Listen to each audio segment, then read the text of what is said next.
The sky above Okinawa burned with a strange light on April 16, 1945. But Lieutenant Commander Takeshi Yamamoto didn't know he was witnessing the beginning of the end. He stood on the bridge of the destroyer Kasumi, watching the horizon where American ships dotted the ocean like gray fortresses, and felt the weight of the silk scarf his daughter had given him 3 months ago, tucked inside his uniform jacket.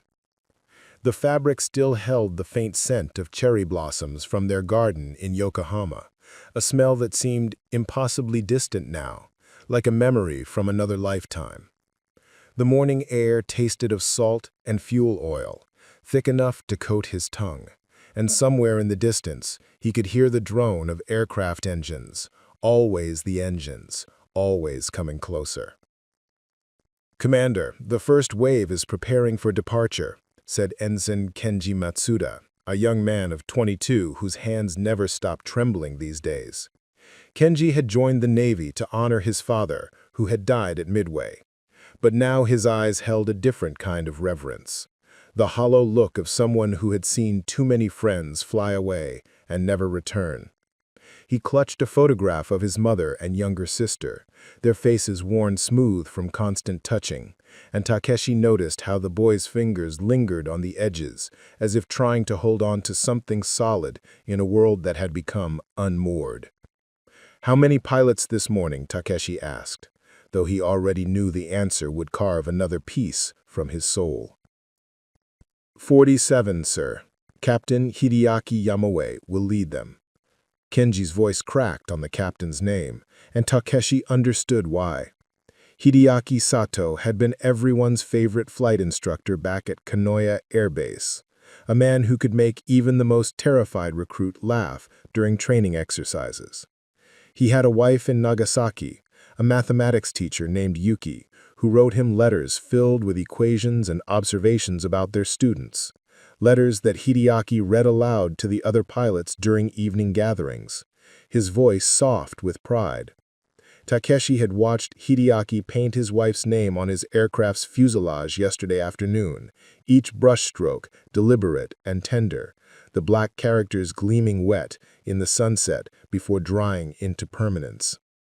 The pilots gathered on the flight deck of the nearby carrier Katsuragi, their white headbands bright against the gray morning.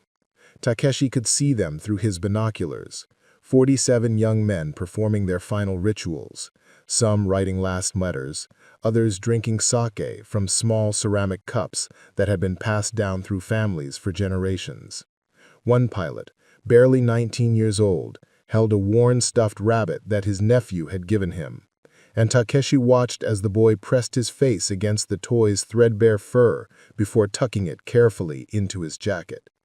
These were the details that haunted him most, not the grand speeches about honor and empire, but these small human gestures that revealed the terrible truth beneath all the propaganda.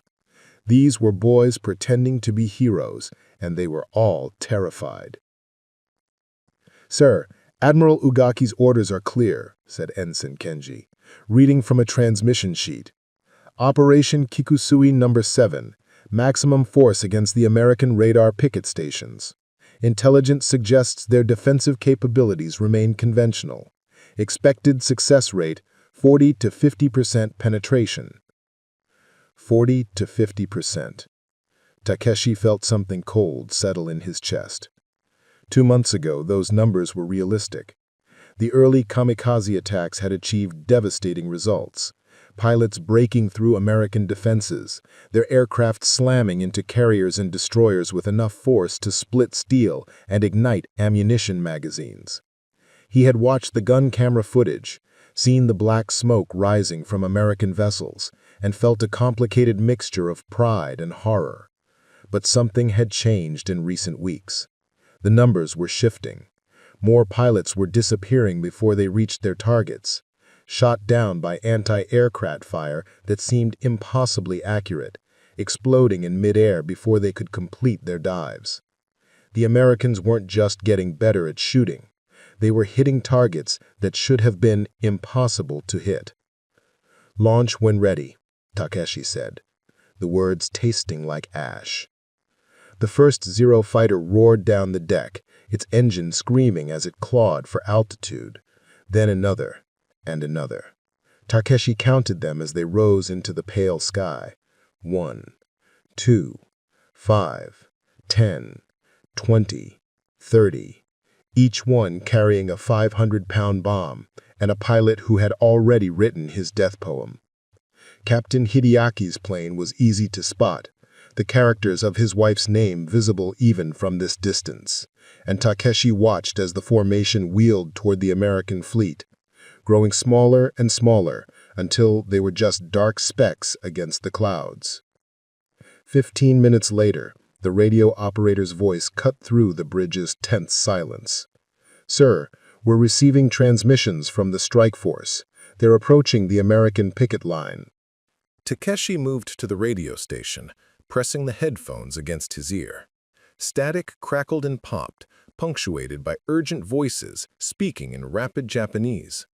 He could hear Hideaki's calm baritone calling out formations, and beneath that, the higher-pitched voices of younger pilots confirming their positions. Someone was singing, a traditional folk song about returning home in spring, and the sound of it made Takeshi's throat tighten. Then the transmissions changed. "They're firing! Anti-aircraft fire is incredibly dense! I can't... The explosions are everywhere! Tanaka's plane just exploded! He was still 3,000 meters out! He hadn't even started his dive! Something's wrong, the shells are detonating too close, they shouldn't be able to..." The voices overlapped, becoming a chaotic chorus of confusion and fear. Takeshi heard Hideaki trying to maintain order, his commands sharp and clear, but underneath the professional discipline, there was something new in the captain's voice: bewilderment. Takeshi had served with Hideaki for 2 years, had heard him navigate through every kind of crisis, and he had never heard that particular note of incomprehension before. "All aircraft, scatter and dive immediately! Don't maintain formation! They're tracking us somehow!" An explosion, loud enough to distort the radio transmission into a screech of white noise. "Hideaki-san! Captain Hideaki is..." Silence. Takeshi waited, counting his heartbeats. 10 seconds. 20. 30. The radio operator looked at him with wide eyes, and Takeshi could see his own fear reflected there. Around them, the bridge crew had frozen, everyone straining to hear something, anything from the speakers. More voices, fewer now, desperate and fragmentary. "Only 6 of us left. They're shooting us down before we can..." "Tell my mother." Another explosion, this one followed by a wet, static-soaked sound that might have been screaming or might have been the radio dying. Then nothing. Takeshi pulled the headphones off with shaking hands. The bridge was absolutely quiet except for the hum of instruments and the distant rumble of the ship's engines. 47 pilots had launched. The radio had gone silent in less than 8 minutes. "Get me a status report from any surviving aircraft and send a message to fleet headquarters. Something has changed in the American defenses, something we don't understand." Over the next 3 hours, only 2 pilots returned. 2 out of 47. They landed their damaged aircraft on Katsuragi's deck with barely enough fuel left to taxi, and when they climbed out of their cockpits, both men collapsed immediately, their legs unable to support them.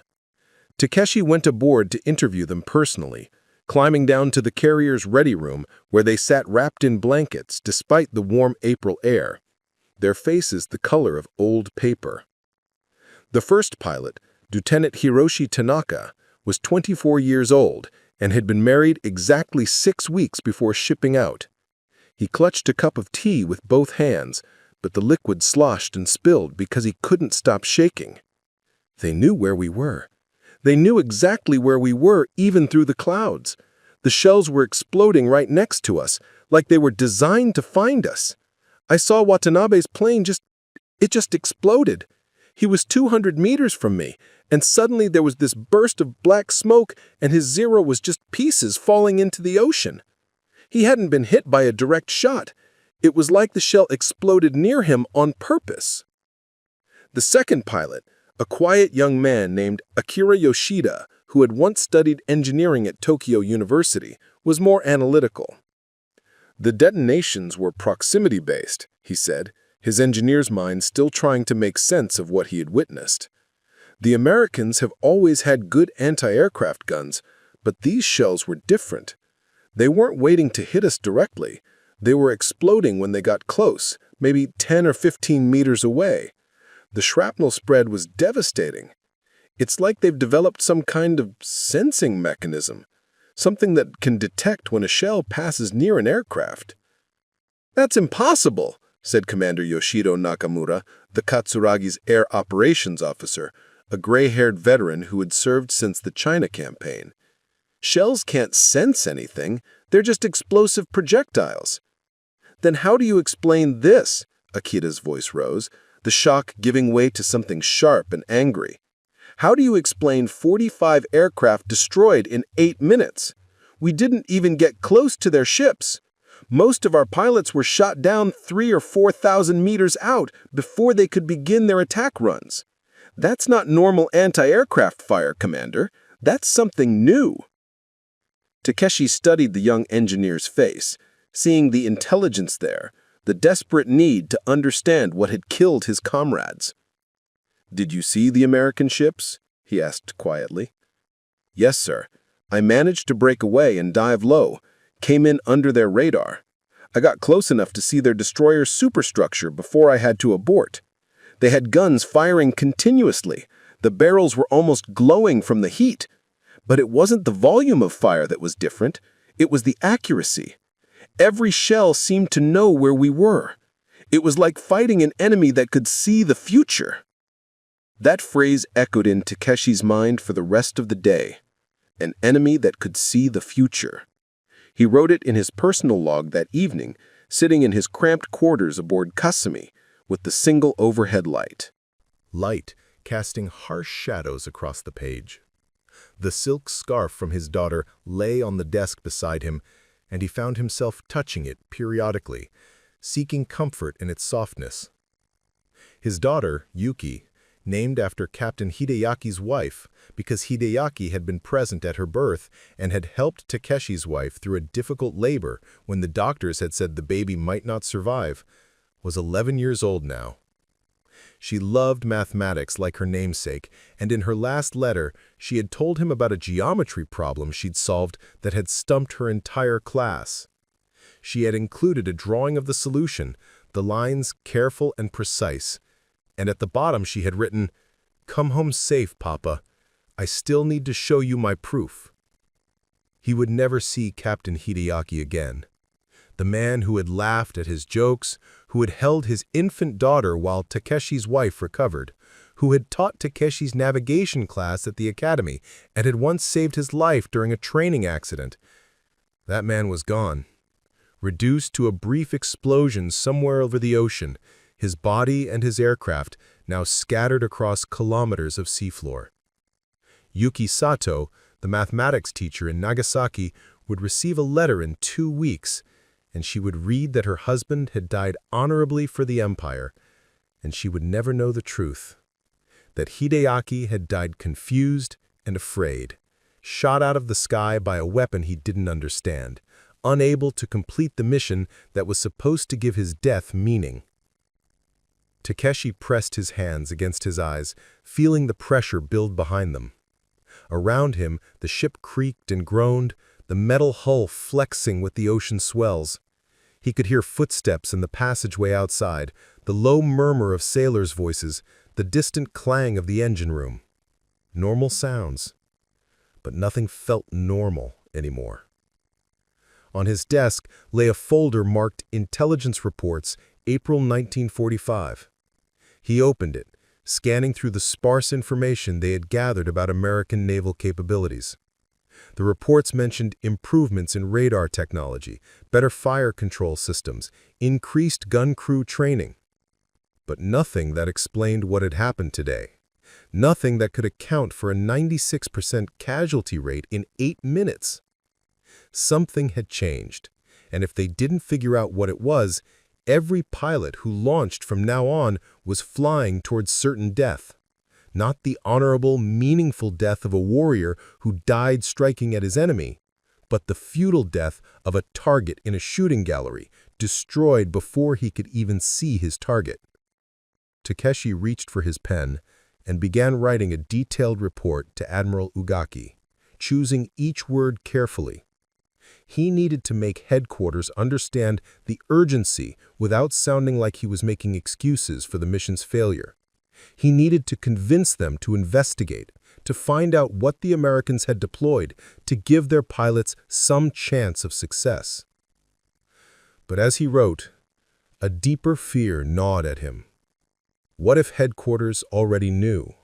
What if they had seen these results before and simply hadn't cared? What if the truth was that the Empire of Japan had already lost this war, and all of these kamikaze missions, all of these young men painting their loved ones' names on aircraft and flying toward oblivion, were just elaborate theater, a desperate performance to maintain the illusion of resistance? He finished the report, sealed it, and called for a messenger. Then he sat alone in his quarters, holding his daughter's scarf, and listened to the ocean. Lieutenant Commander Takeshi Yamamoto had never intended to be a warrior. As a young man in Yokohama during the 1920s, he had dreamed of becoming an architect, spending his afternoons sketching buildings and bridges with an obsessive attention to detail that made his mother laugh and his father frown. His father, Kenji Yamamoto, had been a naval officer himself, a strict man who believed in duty above all else, but Takeshi remembered him more for his quiet moments, the way he would sit in their garden on Sunday afternoons, feeding the koi in their small pond, his usually stern face softening as he watched the orange and white fish glide through the water like living brushstrokes. Architecture is a fine hobby, his father had told him one evening when Takeshi was 17, but it's not a career for a man in times like these. The world is changing, Takeshi. Japan needs strong men who can protect her, not dreamers who draw pretty pictures. Takeshi had enlisted in the Naval Academy the following year, not out of burning patriotism, but out of love for his father, a desire to see that rare smile of approval cross the old man's face. And he had been good at it, surprisingly so. His architectural mind translated well to navigation and tactics. He could visualize three-dimensional spaces with ease, could calculate trajectories and intercept courses faster than most of his classmates. By the time he graduated, he had earned top marks in his class, and his father had attended the ceremony with tears in his eyes, the only time Takeshi ever saw him cry. His father had died 3 years later, a heart attack while reviewing fleet exercises. Takeshi had been serving aboard a cruiser in the Pacific when he received the telegram, and he remembered standing on deck that night, watching the stars and wondering if he had made the right choice. Would his father have been just as proud if he had followed his own dreams? Or had the old man only loved the version of his son that wore a uniform? These thoughts occupied Takeshi's mind as he went through his morning routine aboard the Kasumi on April 17th, the day after the disastrous Kamikaze attack. He woke at 0500, as he had every day for the past 20 years, and performed his ablutions with the same precise movements, washing his face with exactly 47 strokes, one for each lost pilot, though this pattern was unconscious, shaving with the straight razor that had belonged to his father, combing his hair back with water from the small basin in his quarters. His hands performed these actions automatically while his mind remained elsewhere, trapped in the radio transmissions from yesterday, the desperate voices cutting off mid-sentence, the terrible silence that followed. He dressed in his uniform, buttoning each button with care, and reached for the silk scarf from his daughter. He had developed a ritual with it. Every morning he would hold it to his face, breathe in deeply, though the scent of cherry blossoms had long since faded, replaced by the smell of salt and metal, and fold it carefully before tucking it into his inner pocket, right over his heart. It was a small act of defiance against the Navy's emphasis on stoicism, this insistence on carrying something soft and personal into a world of steel and violence. Breakfast was served in the officers' mess, a cramped space with 8 chairs and a table bolted to the floor. This morning, only 5 officers attended. Takeshi, Commander Yoshiro Nakamura from the Katsuragi, who had stayed overnight to help with the post-mission analysis, Lieutenant Sato from Engineering, Ensign Kenji Matsuda, and Lieutenant Commander Hiroaki Tanaka, the Kasumi's executive officer. The food was meager: rice, pickled vegetables, a thin miso soup, and dried fish that tasted of nothing but salt. The Empire's supply lines were collapsing, and even officers ate poorly now. No one complained. Complaining suggested you believed things might improve, and that kind of hope had become dangerous. "My wife sent me a letter," Lieutenant Sato said suddenly, breaking the heavy silence. He was a small man with wire-rimmed glasses that constantly slid down his nose, a former mathematics teacher from Osaka who had been conscripted into service. "It arrived yesterday, took 6 weeks to reach me. She wrote about our daughter's piano recital. Apparently, she played Chopin and forgot the middle section, but the audience applauded anyway because she was so earnest about it." He smiled, a distant, painful expression. "She's 8 years old. I've missed 2 years of her life." "Does your wife know where you are?" Kenji asked quietly. "No. The sensors black out all location information. She thinks I'm probably somewhere in the home islands, maybe doing administrative work." Sato removed his glasses and cleaned them with his napkin, a nervous habit. "I don't know if that makes it easier or harder for her than not knowing." Takeshi understood this intimately. His own wife, Ayame, knew he was serving with the combined fleet somewhere in the Pacific Theater, but not the specifics. He wrote to her regularly, careful letters that described the weather and his health, while omitting every detail that might reveal the desperation of their situation. He told her about books he was reading, mostly technical manuals, but occasionally poetry, about conversations with fellow officers, about his hope to see her and Yuki again soon. He never mentioned the kamikaze pilots. He never described the radio transmissions. He never admitted that he went to sleep each night wondering if tomorrow would be the day an American bomb found the Kasumi's magazine and turned them all into a fireball. "I think," Commander Nakamura said slowly, "that the not knowing is what makes love possible during war. If our families truly understood what we face every day, the fear would destroy them. So we protect them with silence, and they protect us by continuing to live normal lives. My son is learning to play baseball. My wife writes me about his batting average. She describes his coach, the other boys on the team, the way he comes home with his uniform covered in dirt. And when I read those letters, I can pretend, for just a few minutes, that the world is still a place where baseball matters." They ate in contemplative quiet after that, each man lost in his own memories of home.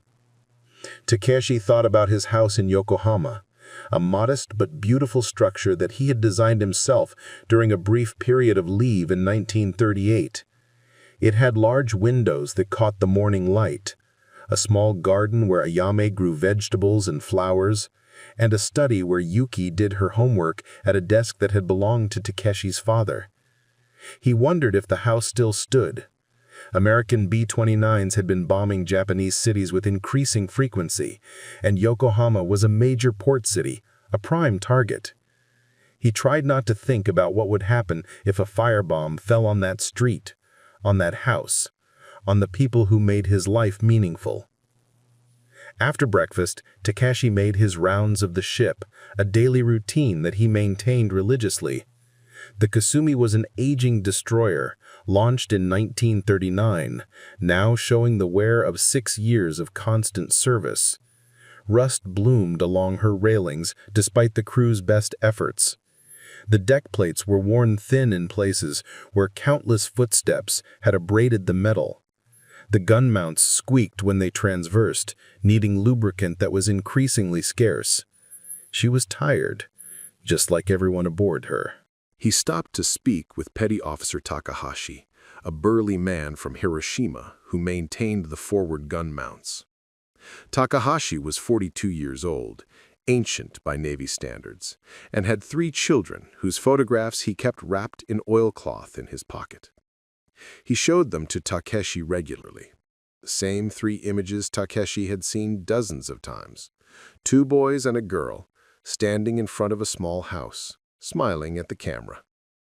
The edges of the photographs were worn soft from handling.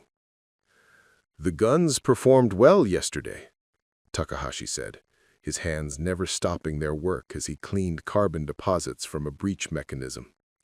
"But we're low on ammunition, sir. At our current rate of fire, we have maybe 3 more days of sustained action before we're shooting blanks." "I've submitted requisition requests," Takeshi said. "Supply ships are supposed to reach us within the week." They both knew this was optimistic. American submarines controlled the sea lanes now. Supply convoys that left port with 20 ships arrived with 5, if they arrived at all. The Empire was starving, its military dying from lack of resources as much as from enemy action. "My oldest boy wants to enlist," Takahashi said suddenly, his hands stilling on the gun. "He's 16. He writes to me, asking for my blessing. He thinks it's his duty." The petty officer's voice carried a tremor that Takeshi had never heard before. "I don't know what to tell him, sir. If I say yes, I'm sending him to die. If I say no, I'm teaching him to be a coward.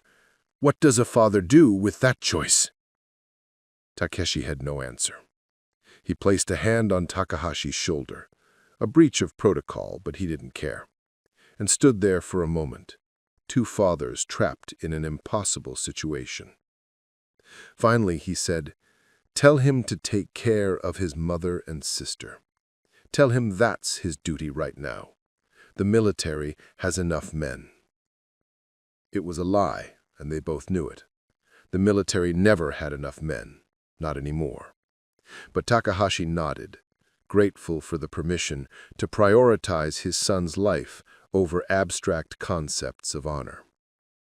Takeshi continued his rounds, stopping to inspect the engine room, where Lieutenant Sato was performing miracles keeping the aging boilers functional, the galley, where the cooks were stretching their limited supplies with creativity born of desperation, and the crew quarters, where young sailors slept in tiered bunks that smelled of sweat and salt and fear. Everywhere he went, he saw the same exhaustion, the same quiet determination to keep performing their duties even as the world collapsed around them. In the afternoon, a message arrived from Fleet Headquarters. Takeshi read it in his quarters, his hands tightening on the paper until his knuckles turned white. "Operation Kikusui Number 8 will commence on April 18th. All available aircraft will launch at 0600 hours. Target, American radar picket stations off Okinawa.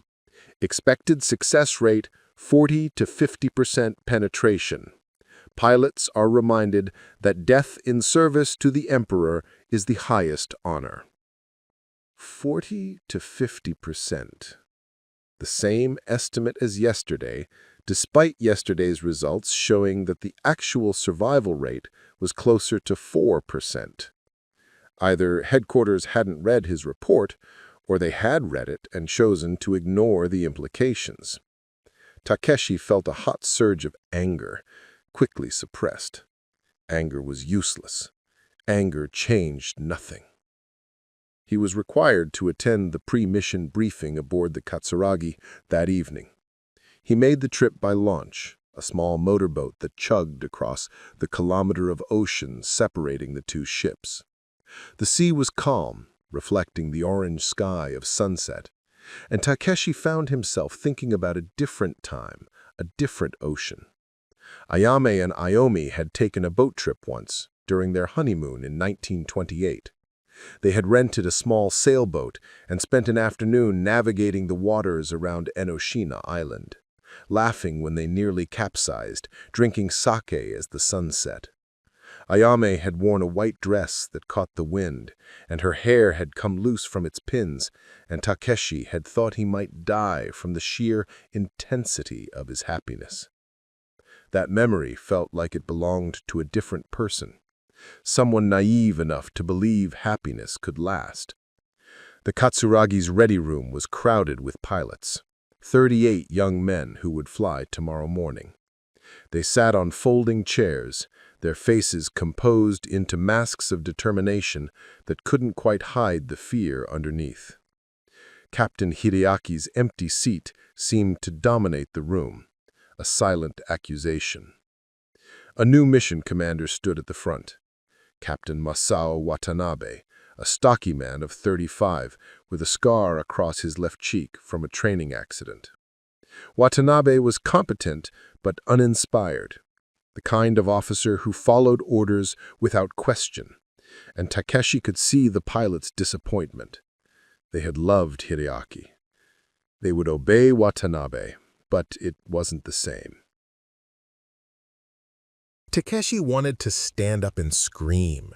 Lower altitude wouldn't help if the Americans had developed proximity-fused shells. It would just mean the pilots died closer to the water. But he stayed silent, aware of his rank and his place. This wasn't his mission to command. He was only an observer, a witness to decisions made by men far above his station. One pilot raised his hand, a young man named Ensign Tetsuya Kobayashi, who couldn't have been more than 19. "Sir, the survivors from yesterday's mission said the American shells were exploding near aircraft without direct hits. Do we have any information about how they're doing this?" "The survivors were mistaken," Watanabe said flatly. "Under stress, pilots often misperceive the circumstances of combat. The Americans have good guns and good gunners, nothing more. Your duty is to press your attacks with determination and accept that some losses are inevitable. The Emperor expects your complete devotion." Tetsuya sat down, unsatisfied but unwilling to push further. Takeshi caught his eye and saw the question there, the desperate need for someone to acknowledge that the fear was rational. The dying for nothing was not the same as dying with honor. But Takeshi could only look away, hating himself for his cowardice.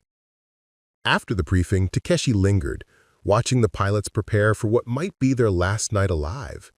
Some wrote letters, their brushstrokes careful on thin paper. Others played cards, laughing too loudly at jokes that weren't funny. A few slept or pretended to, their bodies curled in chairs like children seeking comfort. One pilot, the boy who had carried the stuffed rabbit yesterday, sat alone in a corner, staring at a photograph of a young woman. A sweetheart, probably, or maybe a sister. His lips moved silently, perhaps practicing what he would say if he could see her one more time. Takeshi approached him quietly. "Ensign, what's your name?" The boy looked up, startled, and scrambled to attention. "Ensign Daichi Suzuki, sir."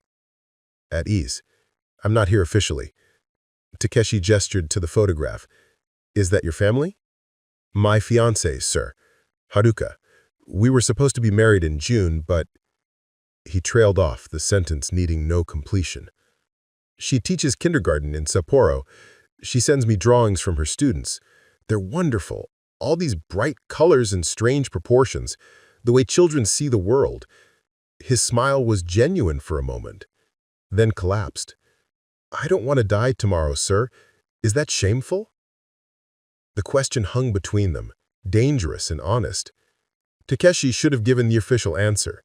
The dying for the Emperor was the highest honor, that fear was unworthy of a warrior, that duty transcended all personal concerns. Instead, he heard himself say, "No, it's not shameful. It's human." Daichi's eyes filled with tears that he quickly blinked away. "I keep thinking about all the things I won't get to do. I won't marry Haruka. I won't have children. I won't grow old. I won't see what the world looks like after the war. And I know I'm supposed to embrace this, to feel honored by the opportunity to serve. but all I feel is sad. Just immensely sad. Takeshi sat down beside him, another breach of protocol. When I was your age, I wanted to be an architect. I used to spend hours designing buildings that would never be built, sketching bridges and houses and temples. My father thought it was foolish, a waste of time. He told me I needed to serve my country, so I joined the Navy. And I've been serving ever since. And I've been good at it. But sometimes I wonder who I would have been if I'd been allowed to just build things, create instead of destroy. Do you regret it, sir, joining the Navy? I thought about my father's smile, about the pride in the old man's eyes at graduation. I thought about the battles I'd fought, the men I'd commanded, the decisions I'd made that had kept my ships and crews alive. I thought about the silk scarf over my heart and the daughter who loved mathematics and the wife who grew vegetables in her garden. No, he said finally, but I regret that the world is the way it is. I regret that your generation doesn't get to choose your own dreams. They sat in silence for a while, two men on opposite ends of their military careers, united by a shared sense of loss for lives they would never live. Later that night, back in his quarters aboard the Kasumi, Takeshi took out his personal journal and wrote by the dim light of his desk lamp. He had been keeping this journal since the war began, a private record of his observations and feelings, something he would never show to anyone. If the ship sank, the journal would sink with it, and perhaps that was fitting. His true thoughts buried at the bottom of the ocean, where no one could use them as evidence of insufficient patriotism. April 17, 1945, he wrote, "Tomorrow, 38 more pilots will die. Headquarters has learned nothing from yesterday's disaster. They insist on repeating the same tactics, expecting different results, which is either stupidity or cruelty or both. I think about the families these pilots will leave behind, the mothers who raised them, the sweethearts who waited for them, the children they will never father. Each death is a universe of possibility extinguished, and we create these extinctions by the dozens, by the hundreds, and call it strategy. I am complicit in this.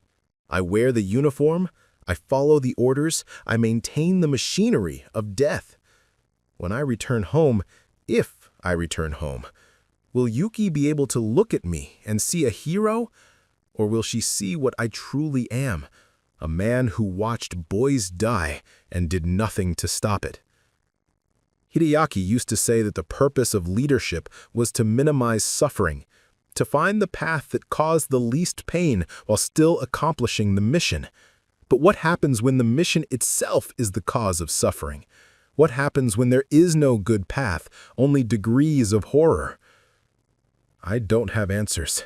I only have this scarf, this piece of silk that smells like home, and the fading hope that somewhere, somehow, the people I love are still alive and safe, and dreaming of a future where fathers come home. He closed the journal and extinguished the lamp, then lay in his bunk in the darkness, listening to the ship's endless repertoire of sounds, the groan of metal, the hiss of ventilation, the footsteps of the night watch, the distant thunder of the ocean. Sleep, when it came, brought dreams of his unbuilt buildings, soaring structures made of light and air, and in these dreams, no one died, no one cried, no one marched toward oblivion wearing white headbands and carrying photographs of people they loved. April 18th dawned clear and bright, the kind of morning that would have been beautiful under different circumstances. Takeshi stood on the Kasumi's bridge at 0530, watching the horizon lighten from black to deep blue to pale bold, and tried not to think about the 38 pilots who were already strapping themselves into their aircraft. The air was cool enough that he could see his breath, and somewhere in the distance a seabird called out, its cry sharp and lonely over the water. "All aircraft report ready for launch," the radio operator announced. Takeshi lifted his binoculars and focused on the Katsuragi's flight deck. Even from this distance, he could see the pilots in their cockpits, could see the deck crews making final checks, could see Captain Watanabe standing near the island superstructure with his arms crossed, watching his men prepare to die. The first Zero began its takeoff roll at exactly 0600, its engine roaring like a wounded animal, and then it was airborne, climbing steeply into the morning sky. Another followed, and another. Ensign Kenji Matsuda stood beside Takeshi, his hands gripping the railing so tightly his knuckles had gone white. "Do you think today will be different, sir?" he asked quietly. Takeshi wanted to say yes.